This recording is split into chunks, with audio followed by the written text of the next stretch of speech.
Bonjour chers élèves, donc toujours dans la série du bac révision partie mécanique. Donc cette vidéo là je vais traiter un exercice complet où il y a en même temps un mouvement de chute parabolique et en même temps un mouvement dans un milieu visqueux. Donc pour ceux qui ont des problèmes encore avec le mouvement dans un milieu visqueux, je vous conseille d'abord de regarder la vidéo bac 2012. J'ai largement rappelé l'essentiel du cours et on a traité un exercice qui est très classique. La différence avec ce qu'on va faire aujourd'hui, c'est souvent on vous donne un solide qui chute dans un liquide, d'accord, qui tombe, ça veut dire il tombe de haut vers le bas. La particularité de cet exercice là, c'est, vous allez voir, c'est un mouvement dans un solide, dans un liquide, mais la particule va remonter. Et là il faut faire très attention. Il y a une différence fondamentale entre une particule qui descend dans un liquide et une particule qui remonte. Donc voilà l'énoncé. On vous dit, voilà, on étudie le mouvement du centre d'inertie d'un monsieur au cours de son saut. Donc il va faire un saut, un plongeur, d'accord, hop, et elle va tomber dans l'eau. Alors dans l'air, on suppose qu'il n'y a pas de frottement. Ça veut dire ici on va traiter juste le mouvement de chute parabolique classique. On vous donne la vitesse V0, l'angle alpha que fait la vitesse V0 avec l'axe horizontal. Donc voilà l'essentiel, ainsi que, donc bien sûr, pas de frottement, d'accord, et voilà les coordonnées initiales. Donc vous avez x0, y0 égale à h. Première question, bien sûr, classique, on applique deuxième loi de Newton, exprimer les coordonnées du vecteur A et du vecteur position et du vecteur vitesse. Donc voilà, on va voir, rappeler comment, à partir du principe fondamental, déterminer gamma en fonction du temps, c'est-à-dire l'accélération en fonction du temps. À partir de l'accélération, comment déduire la vitesse, et à partir de la vitesse, comment déduire le x de t, y de t. Deuxième question, on vous dit établir l'équation de la trajectoire, y en fonction de x. Ensuite, on vous dit le sommet de la trajectoire est atteint à une abscisse xs égale à 10 cm, on déduire la vitesse avec laquelle le plongeur a démarré son saut. Deuxième partie, la plus intéressante, une fois qu'il est au fond de la piscine, ce plongeur va produire une petite bulle d'air. Faites très attention, une bulle d'air sphérique qui remonte verticalement, remonte verticalement vers la surface. On va étudier le mouvement de cette bulle là, de vitesse initiale nulle, de rayon petit r, et on vous donne la masse volumique de l'air. C'est 1,3 kg par mètre cube. Des fois on le note trop, masse volumique, des fois on le note mu. Donc il ne faut pas se perdre de temps si on vous change la notation. On suppose qu'elle conserve le même volume durant la remontée, c'est-à-dire on suppose que le volume d'une sphère qui est 4/3 pi r au cube est le même, ne change pas, et qu'il est soumise entre autres force de frottement. Donc voilà, force de frottement, et on vous donne l'expression de K en fonction de la viscosité et du rayon. La viscosité de l'air, de l'eau est donnée, la masse volumique de l'eau est donnée. Là aussi, vous allez voir quand est-ce qu'on va utiliser la masse volumique de l'air, quand est-ce qu'il faut utiliser la masse volumique de l'eau. Donc il faut bien suivre cet exercice-là. Donc dresser l'inventaire des forces qui s'exercent sur la bulle lors de sa remontée, faites très attention. Représenter les forces sur un schéma, donner l'expression des forces en fonction des données, en appliquant la deuxième loi de Newton, établir l'équation différentielle vérifiée par les vitesses. Donc toujours mouvement d'un solide dans un liquide, il est basé sur quoi? Sur le bilan de force, deuxième loi de Newton, et déduire l'équation différentielle. Et à partir de l'équation différentielle, soit on va donner une courbe et on va déduire à partir de la courbe les données, soit à partir de l'équation différentielle, on va donner des applications numériques. À partir de ça, vous pouvez déduire, de répondre aux questions. Donc montrer qu'on vous donne l'équation différentielle est donnée par ça. Vous voyez, c'est un peu compliqué, mais vous allez voir, si vous suivez exactement la méthode, vous allez arriver à cette relation-là. Ensuite, donner l'expression de la vitesse limite. Une deuxième remarque, même si l'étudiant n'arrive pas à démontrer cette relation, il doit continuer l'exercice parce que la suite ne dépend pas. Vous prenez ça comme résultat et vous répondez aux questions suivantes. Donc sachant que la vitesse limite, voilà, on vous le donne, des fois on vous donne une courbe et on vous demande de déterminer vitesse limite à partir de la courbe. Là on vous donne la valeur, on vous dit montrer que là, à partir de la vitesse limite, déduire le rayon de la bulle. Maintenant on va résoudre l'équation différentielle par la méthode d'Euler. Ceux qui ont encore des difficultés avec cette méthode, je suis sûr qu'avec cette vidéo là vont très bien comprendre cette méthode là.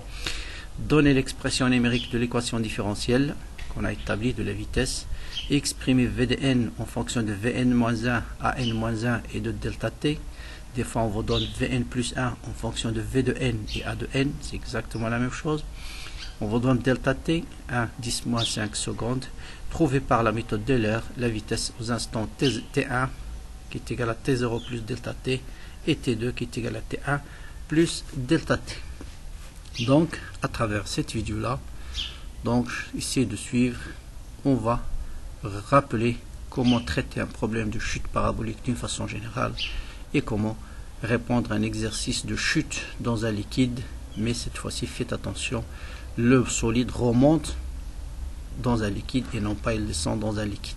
Donc on va voir la différence. Je répète, dans le lien vous allez trouver le lien de Corrigé 2012 où vous avez un cas classique d'un solide qui chute dans un liquide.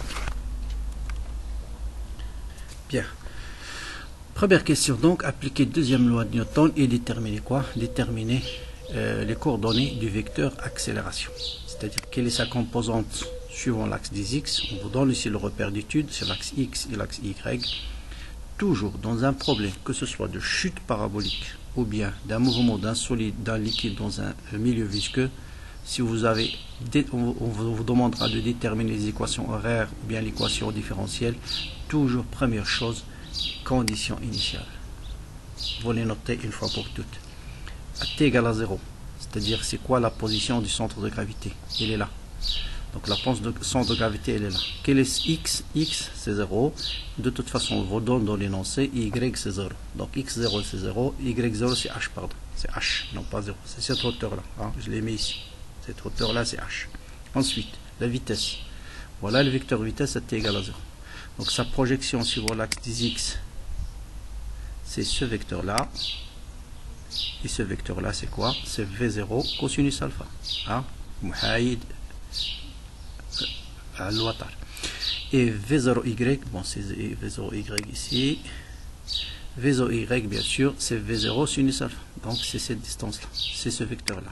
Voilà vy. Muqabil, c'est sinus alpha. Bien. Et bien sûr, notez g dans le repère xy, une fois pour toutes. Il n'a pas de composante g, bien sûr, c'est vers le bas. C'est un vecteur qui est horizontal. Il n'a pas de composante suivant l'axe des x. Il a une seule composante suivant l'axe des y. Pourquoi il faut le noter? Donc là, il faut faire attention à l'orientation des axes. Donc des fois, on vous donne l'orientation vers le bas, des fois l'orientation vers le haut. Des fois, on l'appelle z, des fois, on l'appelle y. Donc peu importe. Là, on va travailler dans le plan xy. Donc vous voyez bien, pour x, c'est 0. Pour y, c'est moins h. Bien. Deuxième chose, quand on applique les lois de Newton, première chose, c'est le système étudié et le bilan des forces. Donc, système étudié, c'est le plongeur. Quelles sont les forces appliquées? On vous dit qu'on néglige la résistance de l'air. Donc, il y a une seule force, c'est le poids. Donc, on est dans le cas d'un mouvement de chute libre. Et deuxième loi de Newton, la somme des forces est égale à m gamma. Donc, l'accélération est égale à g. Voilà la relation qu'on va utiliser. Maintenant, pour déterminer le composant de A, on va projeter cette relation sur le repère d'étude X et Y. Donc là, voilà, on a déjà fait la projection de G. La projection de A, bien sûr, c'est A de X, A de Y. Donc A de X, c'est 0. A de Y, c'est moins G. Donc voilà, projection sur O de X. Vous avez A de X, c'est 0. Et A de Y, c'est moins G. Donc voilà la réponse à la première question. Maintenant, sachant les composantes de l'accélération, quelle est l'expression de la vitesse? Bien sûr, vous pouvez ajouter ici A de x, c'est d de v de x sur d de t, et A de y, c'est d de v de y sur d de t. Donc à partir de A, comment passer à la vitesse? C'est une intégration. L'intégration de 0, c'est une constante, et l'intégration de moins g, c'est moins g fois t. Voilà, donc l'intégration de 0 c'est une constante, et l'intégrale de g c'est moins g fois t plus une constante. Toujours ajouter des constantes quand on intègre, puisqu'on ne met pas les bornes. D'accord, il faut toujours ajouter des constantes, et les constantes, on les détermine par quoi? Par les conditions initiales. C'est pourquoi j'ai rappelé ici, toujours mettre les conditions initiales avant de démarrer. Maintenant, revenons aux conditions initiales. À t égale à 0, à quoi les composants de la vitesse, c'est V0 cosinus alpha, V0, donc j'ai copié-collé, V0y, c'est V0 sinus alpha. Donc à t égale à 0, ce terme va être égal à V0 cosinus alpha, et à t égale à 0, ce terme doit être égal à V0 sinus alpha. Or, à t égale à 0, ce terme c'est une constante, donc elle reste V0 cosinus alpha, et à t égale à 0, ce terme est égal à quoi? Est égal à C2. Donc C2 est égal à V0 sinus alpha. Donc voilà, on a déterminé l'expression de la vitesse. Toujours, la vitesse c'est quoi? C'est la dérivée de x par rapport au temps. V de y c'est quoi? C'est la dérivée de v de y par rapport au temps. Donc à partir de v, comme on remonte à x, y, c'est une autre intégration. Donc là, c'est une constante. Donc son intégration, c'est une constante fois le temps, plus une constante. Donc l'intégrale de a, c'est a fois t plus une constante. Et l'intégrale de t, c'est t carré sur 2. L'intégrale d'une constante de a, c'est a fois t. Et toujours ajouter une constante. Là aussi, pour déterminer les constantes, on revient à ce qui se passe à t égale à 0. Donc à t égale à 0, x0 égale à 0, et y0 égale à h. Donc si t égale à 0, ce terme doit être égal à quoi? À 0. D'accord? Donc là, x, c'est plus une constante, là je l'ai oublié, plus une constante, plus c1. Donc plus C1, d'accord? Or, C1, si t égale à 0, x c'est 0, donc 0 égale à 0 plus C1, donc C1 égale à 0. C'est pourquoi on l'a enlevé ici. D'accord? Y la même chose. Vous avez t égale à 0, c'est 0, plus C2 égale à combien? Est égal à h. Donc directement C2 égale à h. Donc voilà l'expression de x, et ça c'est la méthode générale pour chute parabolique. Donc je répète, la méthode générale pour chute parabolique c'est quoi? On revient toujours à le bilan des forces, très important. S'il y a des forces de frottement, on peut avoir une chute parabolique avec le frottement. Donc le bilan des forces, repère d'étude et la projection. Avec ça, vous pouvez déterminer facilement x de t, y de t. Bien sûr, n'oubliez pas les conditions initiales. Bien. Maintenant, à partir de x de t, y de t, ce qu'on appelle l'équation horaire, on vous demande d'établir l'expression de la trajectoire. La trajectoire, c'est quoi? C'est y en fonction de x. Ça veut dire qu'il faut éliminer le temps. Donc pour éliminer le temps, là aussi, il n'y a pas à réfléchir. C'est déterminer x, t en fonction de x, et remplacer dans l'équation de y. Donc je cherche t ici. C'est quoi? T c'est quoi? C'est x sur V0 cosinus alpha. Elle est là. Ensuite, je remplace t ici par sa valeur. Donc y est égal à moins g sur 2 t carré, c'est x sur V0 cosinus alpha au carré, plus V0 sinus alpha fois quoi? Fois x sur V0 cosinus alpha, plus h. On va simplifier par V0. Et sinus sur cosinus, c'est tangente. Et on arrive à l'expression classique ax carré plus bx. Là c'est x v0 fois tangente alpha fois x, il manque ici à x, vous voyez, en copiant, il manque ici x bien sûr, plus h. Voilà, il n'y a pas de v0, j'ai simplifié par v0 ici, il n'y a pas de v0, il n'y a pas de v0, désolé, il n'y a pas de v0, donc plus sinus sur cosinus, c'est tangente alpha fois x plus h. Donc voilà, maintenant on vous dit à partir de ça, on vous donne le sommet maintenant.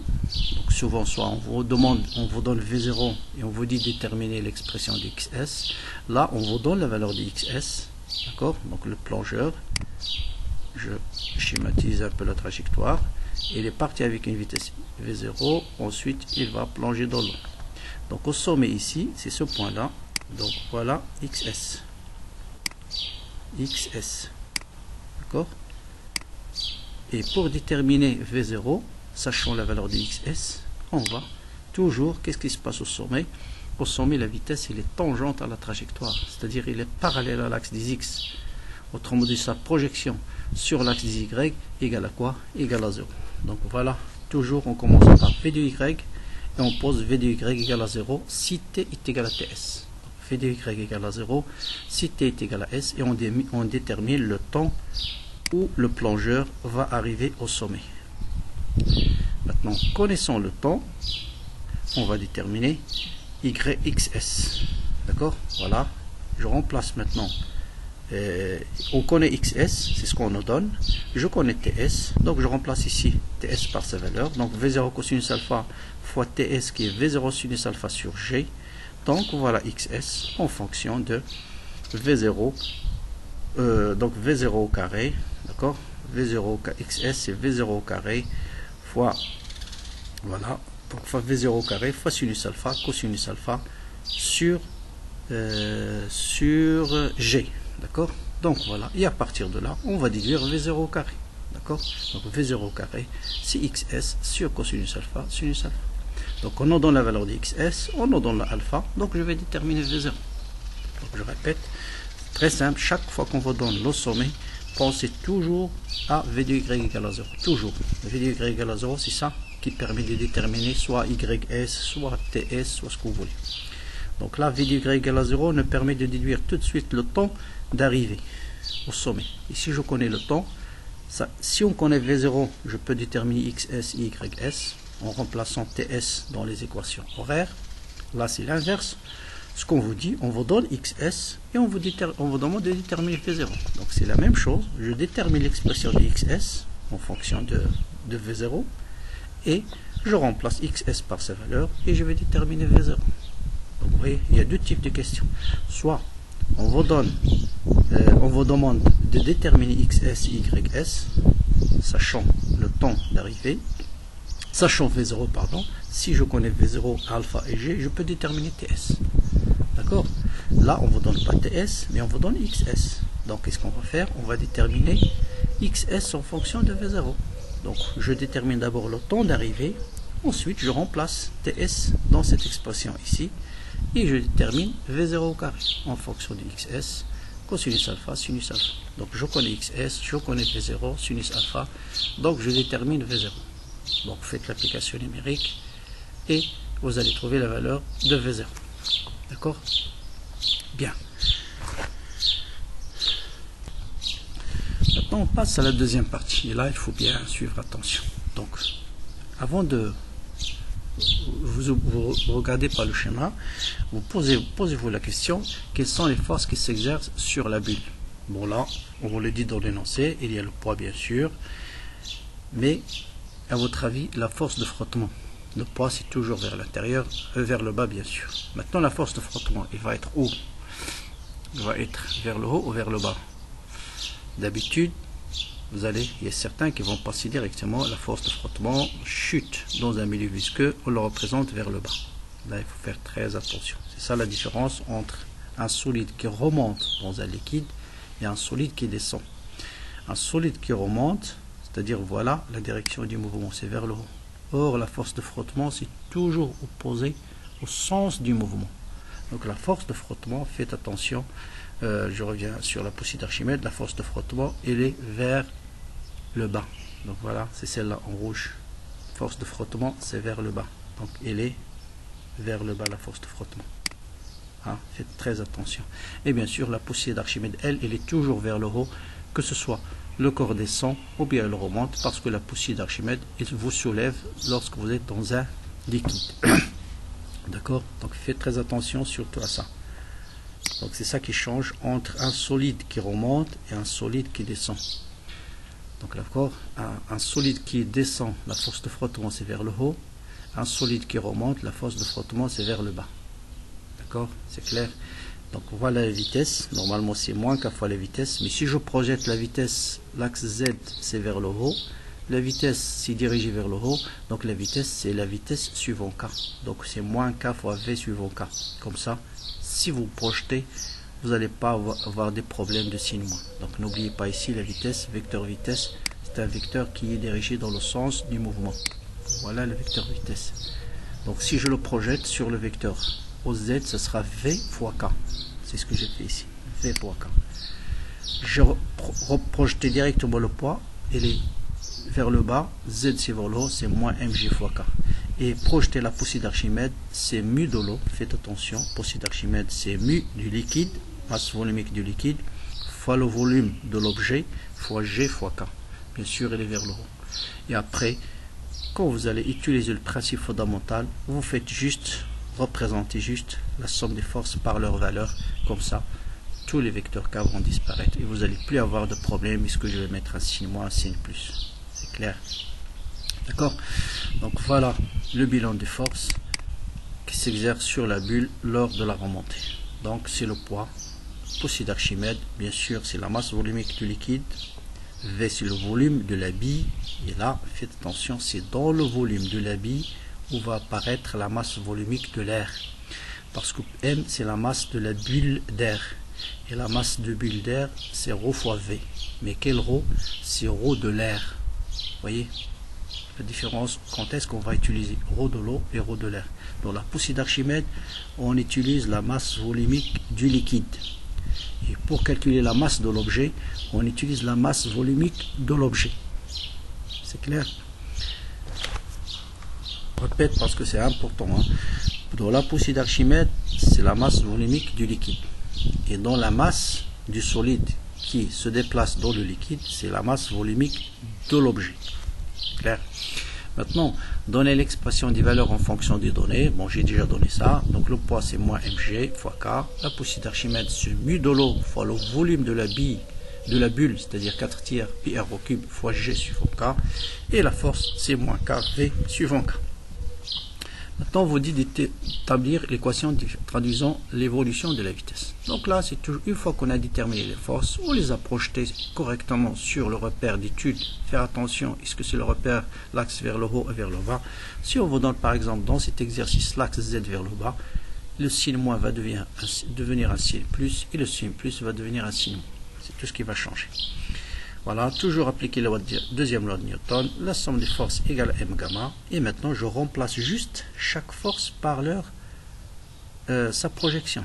Donc, ce qu'on a dit tout à l'heure. Donc la force, on a dit c'est moins k fois v suivant k, moins mg suivant k, plus ρ de l'eau fois v fois g suivant k est égal à m a suivant k. L'accélération bien sûr suivant k. Et puis après on enlève les vecteurs k, et voilà l'équation différentielle vérifiée par la vitesse. Donc soit m fois a de y ou bien m d de v sur d de t.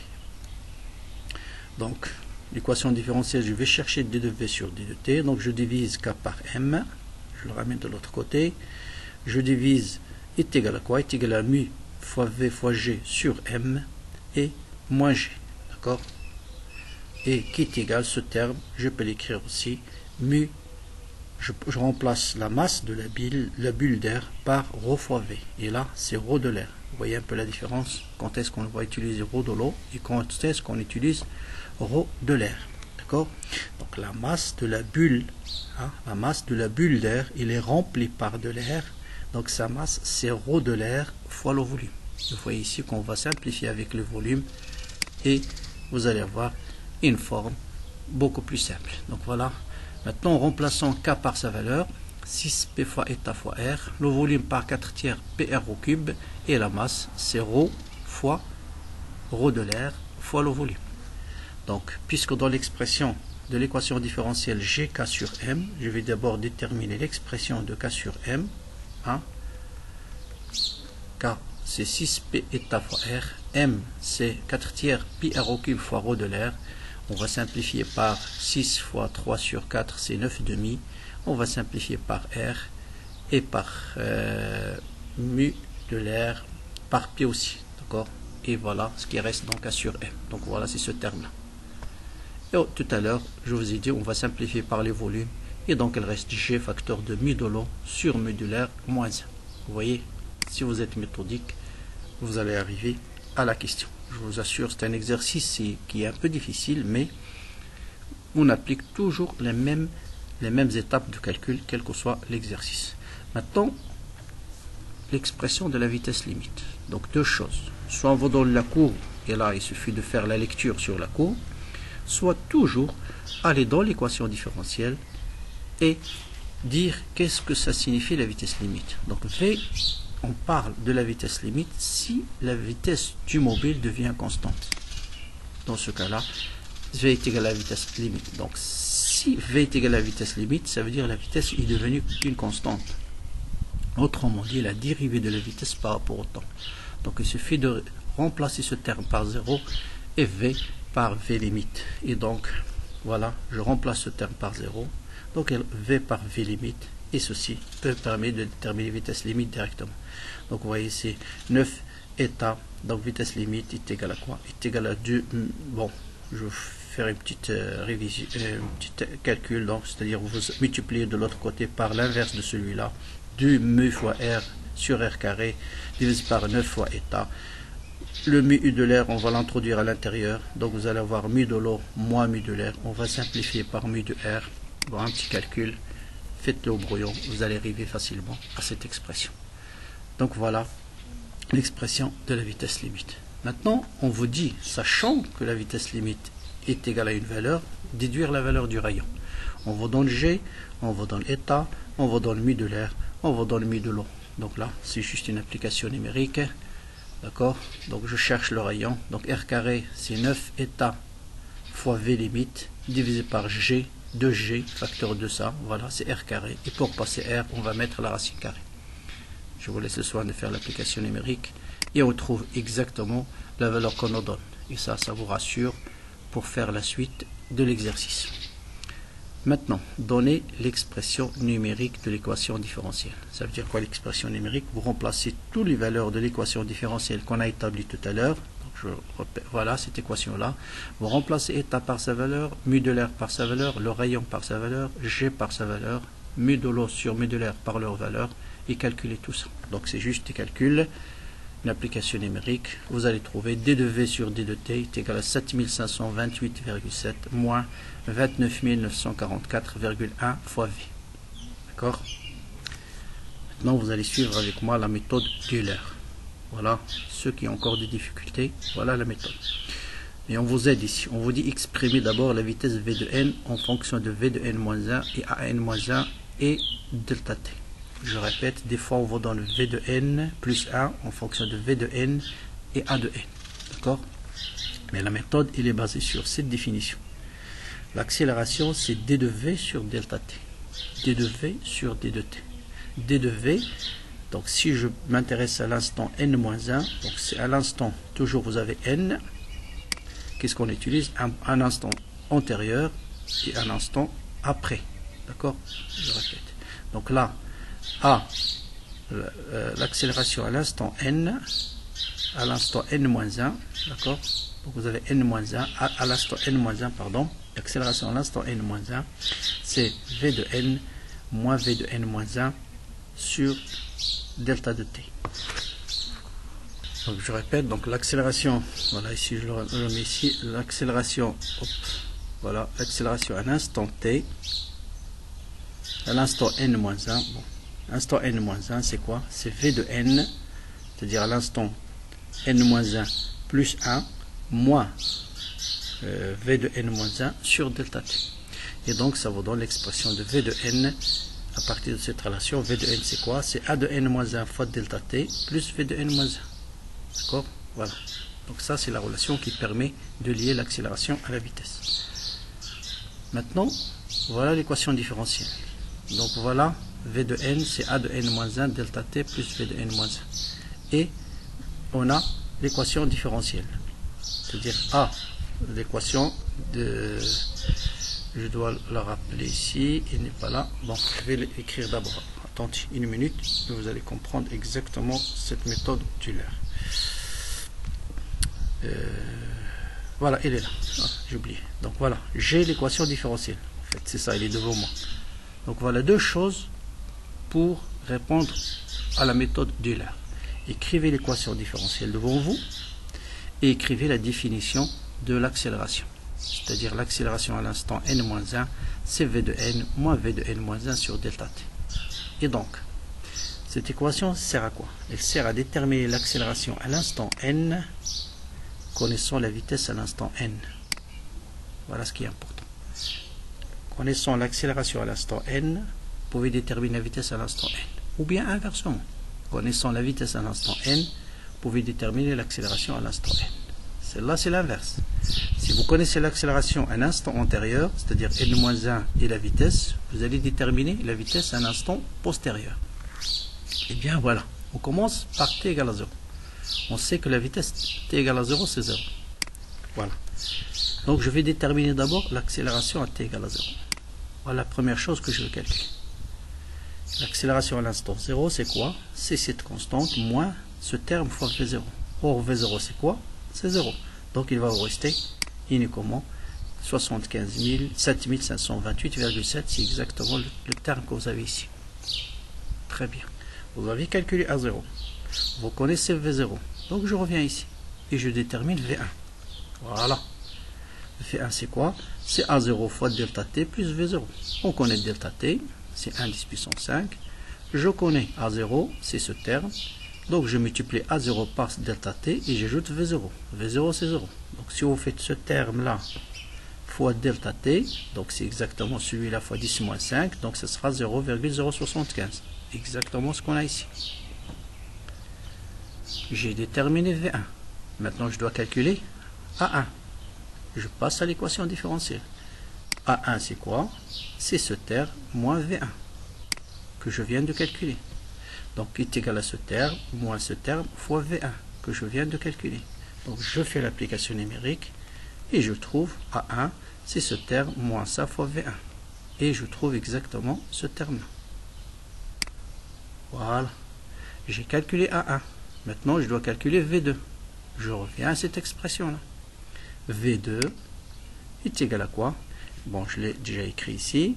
V2 c'est quoi? C'est A1, je remplace 2, n par 2, 2 moins 1 c'est 1, A1 fois delta t plus V1. Or je connais A1 et je connais V1, donc je peux déterminer T2. Et vous pouvez continuer ainsi de suite. Maintenant connaissant V2, pour déterminer cette valeur-là par exemple, A2, c'est très simple. Vous revenez dans l'expression, l'équation différentielle, et A2, c'est ce terme-là, moins ce terme fois V2. Et ainsi de suite. Et connaissant V2 à A2, je peux déterminer V3. Et vous voyez maintenant comment ça se passe la méthode d'Euler. Voilà, je répète, c'est un exercice qui est corso. Donc ceux qui ont des difficultés, faites d'abord la vidéo 2012, bac 2012. Ensuite, refaire ces vidéos-là. Donc vous avez les deux cas. Un solide qui chute dans un liquide et un solide qui remonte dans un liquide. Faites juste ces deux exercices, je suis sûr, ça suffit largement pour répondre à un problème de chute d'un solide dans un liquide. Pour ce qui est chute parabolique, j'ai déjà fait largement d'exercices sur la chaîne. Vous avez une série uniquement sur chute parabolique, mais la méthode c'est toujours la même. Donc vous voyez sur la mécanique, surtout de cette année 2019, vous avez juste les lois de Newton, chute dans un liquide, chute parabolique. Donc ça va être, je pense, extrêmement simple avec les vidéos que j'ai mis dans la chaîne. Donc partagez la vidéo bien sûr, j'attends vos commentaires et à très bientôt.